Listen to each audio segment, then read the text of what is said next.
Ya pemirsa, saat ini kami telah terhubung dengan rekan kami Risma Mutia dari Banten yang akan memberikan informasi terkait dengan program populis yang menjadi faktor kepercayaan publik. Seperti apa informasinya? Risma, selamat pagi. Selamat pagi Dewinta dan juga Semi. Ya, silakan dengan informasi selengkapnya Risma. Iya, benar sekali bahwa ini memasuki 6 bulan masa pemerintahan Presiden Prabowo dan juga Wakil Presiden Gibran. Tingkat kepuasan publik terhadap kinerja pemerintah saat ini menunjukkan angka yang cukup tinggi. Berbagai survei nasional mencatat bahwa mayoritas masyarakat menilai positif terhadap kinerja pemerintah saat ini. Adapun memang masih terdapat sejumlah tantangan ke depannya yang masih perlu dihadapi. Tentunya hal ini tak lepas dari berbagai program prioritas yang telah diluncurkan selama beberapa bulan terakhir. Lantas, langkah apa saja yang perlu dilakukan untuk mempertahankan kepercayaan publik terhadap kinerja pemerintah saat ini? Berikut kita simak wawancara kami dengan Wasisto Jati selaku peneliti Pusat Riset Politik BRIN. Waktu 6 bulan terakhir ini, kinerja pemerintahan Pak Prabowo dan Wakil Presiden Gibran itu masih dalam citra yang positif ya. Artinya tingkat penerimaan publik itu masih di atas 60%. Meskipun dalam survei terakhir menunjukkan ada penurunan sedikit ya. Cuman itu hal yang biasa, hal yang fluktuatif dalam sebuah pemerintahan. Tapi yang jelas tren positif masih di angka 60% ini menunjukkan bahwa publik masih mempercayai, publik masih memiliki harapan terhadap pemerintahan ini ke depan. Sementara itu, pemerintah juga menegaskan komitmennya untuk tetap mengedepankan transparansi, efisiensi, dan juga akuntabilitas dalam menjalankan program-programnya. Presiden Prabowo juga sempat menyatakan bahwa penilaian positif dari masyarakat ini harus menjadi pemicu untuk dapat bekerja lebih baik, bukan justru menjadi alasan untuk berpuas diri. Lantas, kemudian seperti apa implementasi yang dilakukan pemerintah daerah terhadap kebijakan yang sudah ada saat ini? Sudah bergabung bersama kami saat ini Pak Riswanda, pengamat kebijakan publik. Selamat pagi Pak Riswanda. Selamat pagi, halo. Ya Pak Riswanda, ini saya ingin tahu bagaimana Pak Riswanda melihat penilaian positif terhadap kinerja pemerintah saat ini dari masyarakat, Pak. Iya, saya pikir persepsinya kan positif ya. Program-program dilanjutkan, konektivitas antar wilayah terus dikedepankan. Terutama Banten kan ceritanya mendukung hilirisasi ekonomi ya. Ini kan mau jadi program wilayah pusat investasi baru ya. Ekonomi real harus terus didorong, program-program sosial jalan ya, PKH, KIP, KIS semuanya dilanjutkan. Jadi saya pikir menjaga 5% pertumbuhan ekonomi itu frasa kunci satu. Yang kedua adalah bagaimana kemudian payung kebijakan nasional pusat itu biasanya kan dituangkan dalam rencana kebijakan pemerintah ya, rencana kerja pemerintah. Nah itu harus sejalan juga dengan rencana kerja pemerintah daerah. Nah di Banten sendiri kan sekarang ini sedang dokumen perencanaan sedang ditinjau kembali ya, rencana pembangunan jangka menengah daerah, rencana kerja pemerintah daerah, dan beberapa penguatan di sektor ekonomi real juga terus dikedepankan. Nah saat ini misalnya kepala daerah, gubernur dan wakil gubernur terpilih Andra Dimyati ya menekankan pentingnya untuk menggalang ya public trust tadi. Francis Fukuyama kan pernah dalam karya klasiknya ya, di era distribusi besar seperti ini, trust in public menjadi salah satu jagoan kalau perlu bisa dibilang seperti itu, karena kemudian pada saat partisipasi publik terhadap program-program yang diluncurkan oleh pemerintah rendah ya otomatis parameter capaian keberhasilan program-program yang dituangkan dalam payung kebijakan nasional itu ya terancam. Oleh karena itu ya meskipun ada anekdot gaspol atau gagal start, menurut saya gaspol sih ya, gaspol lah kan. Pada saat kita punya visi yang positif, kepala daerahnya bersinergi dengan presiden, seharusnya ini bisa dibuat sebuah, jadi jangan rumpang di parameter ukur keberhasilan, harus terus mengupayakan untuk merevisi dokumen perencanaan yang ada, sekali lagi gitu ya, harus terus mengupayakan untuk kemudian meninjau kembali apa yang bisa dilanjutkan, apa yang harus ditinggalkan, dan kemudian diperkuat dengan regulasi seperti peraturan gubernur, peraturan daerah, kalau perlu di setiap kabupaten kota gitu ya, juga ditunjang kembali oleh peraturan wali kota, peraturan bupati, atau kalau perlu, ini kan ada 3 pilar ya kalau di Banten. Satu, kesehatan, program-program bantuan sosial juga selaras dengan itu. Yang kedua adalah pendidikan, sekolah gratis ya.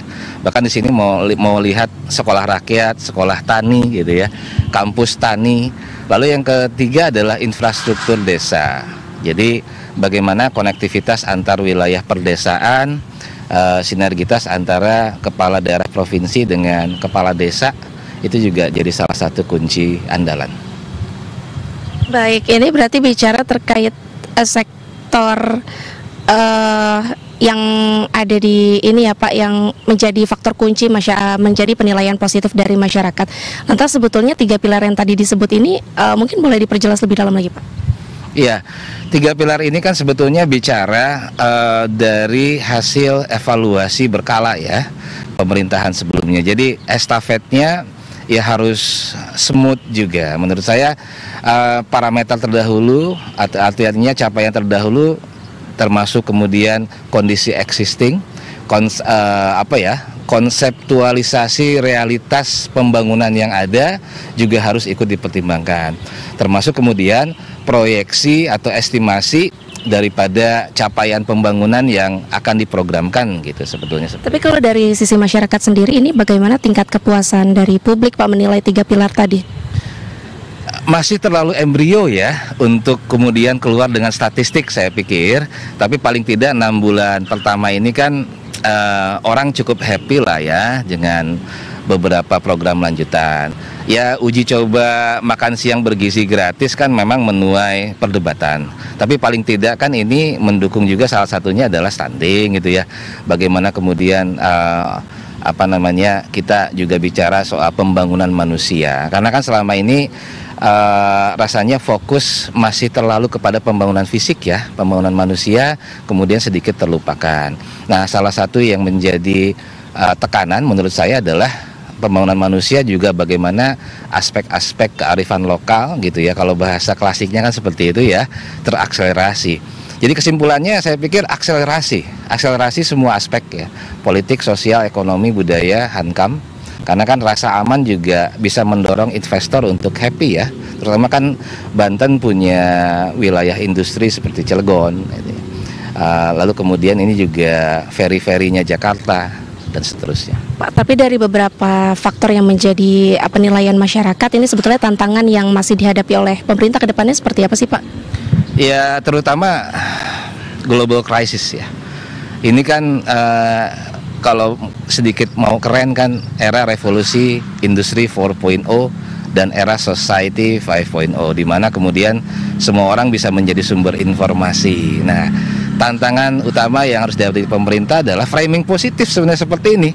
Jadi kemudian pada saat orang dimobilisasi untuk sentimental gitu kan, ada ya, kalau di kita kan ada ukuran untuk menilai indeks sentimen orang terhadap salah satu isu atau program. Nah, ini ya perlu juga untuk advokasi. Tantangan terbesarnya adalah bagaimana membawa marwah atau vibes yang positif, agar kemudian sekali lagi seperti yang saya amankan di awal, partisipasi publik ya perlu ada. Karena kemudian kalau orang hanya sekedar dimobilisasi, dikasih jaket, dikasih topi gitu ya, itu bukan partisipasi pembangunan, itu namanya mobilisasi massa gitu ya.